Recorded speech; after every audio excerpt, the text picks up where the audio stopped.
حلقتنا النهارده بس عايزك تعمل لايك وشير ومتابعة للصفحة وانت وذوقك بقى.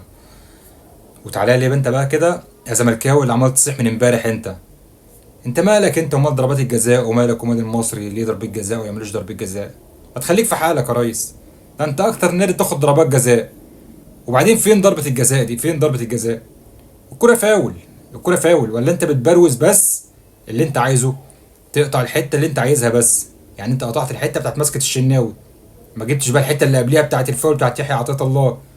حتى المخرج امبارح، المخرج كنت مستغربه، عمال يعيد ويزيد في الشده بتاعت الشناوي، وسايب الفاول اصلا اللي هو بتاعت فخر الدين بن يوسف ويحيى عطيه الله.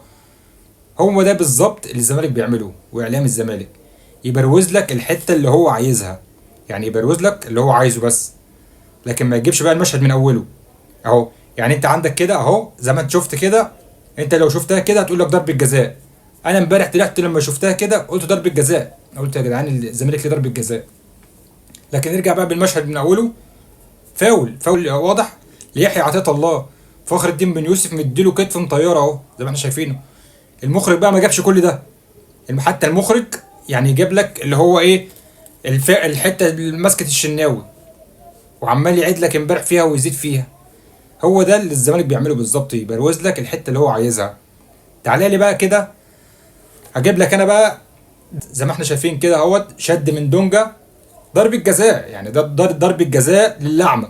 يعني لو واحد احول هيشوفها ضربة جزاء، ولا الحكم ما شافهاش، ولا الاعلام الزمالك شافها، ولا حد اتكلم عليها اصلا، ولا هم حتى نفسهم طلعوا اتكلموا.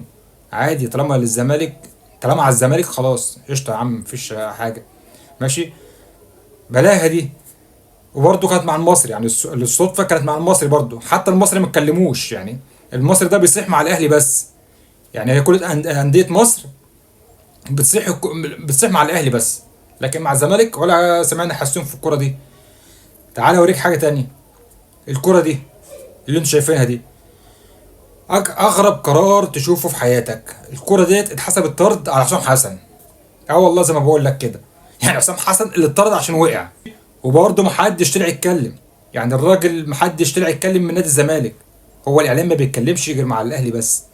لكن انت تقول له بقى دي ضربه جزاء، ولا يقول لك لا ده هي طرد على حسام حسن. يا عم اقنعني ازاي؟ يقول لك لا هي طرد. هي طرد رمى على الزمالك، لا ما تحسبش. ده بالنسبه للتحكيم، واكتر ناس مستفاده من التحكيم هو الزمالك. وانت بالذات والنبي يا شيخ ما تتكلمش على التحكيم، لان انت بقالك 3 سنين ما بتلعبش حاجه غير ضربات جزاء. ما بتجيبش جوان غير ضربات